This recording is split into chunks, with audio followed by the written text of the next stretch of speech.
श्रीगुरुभ्यो नमः। हरिः ओम्। पीवो नागोरगिवृधः सुमेधाः श्वेतस्य शक्तिनिगितामभिश्रीः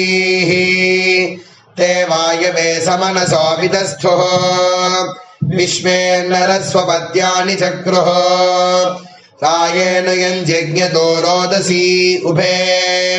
राये देवी धिषनाथाति देवम् अथा वायुर्नियुतः षष्ठत स्वाहा उत श्वेतम् वसुधितिर्निरेगे आवायो प्रयाभिः प्रवायुमच्छा बृहती मनीषा बृहद्रयिम् विश्ववारागोरथप्रा द्युदद्यामानियुतः पद्यमानः कविः कविमियक्षसि प्रयज्यो आनो नियुद्भिः शतिनीभिरध्वरम् सहस्रिणीभिरुपयाहि यज्ञम् वायो अस्मिन् हविषि मादयस्व यूयम् पाद स्वस्तिभिः सदा नः प्रजापतेन त्वदेतान्यन्यः विश्वा जातानि परिदा बभूव यत्कामास्ते जुहमस्तन्नो हस्तो वयज्ञस्यामपदयो रयीनाम् पदीयजदम् बृहन्तम् अस्मिन् भरे नृतमम् वाजसासौ प्रजापतिम् रथमजामृतस्य यजामदेवमधिनो ब्रवीतो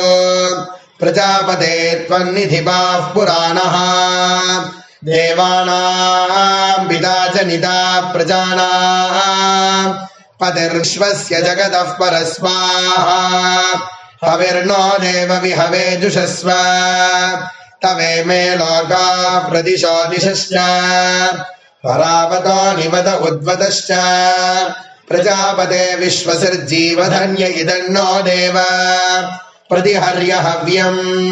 प्रजापतिम् प्रथमै यज्ञियानाम् देवानामग्रे यजतै यजध्वम्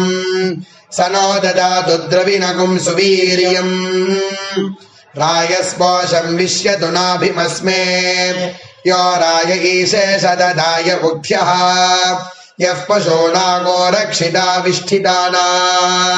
प्रजापतिः प्रथमजारदस्य ओ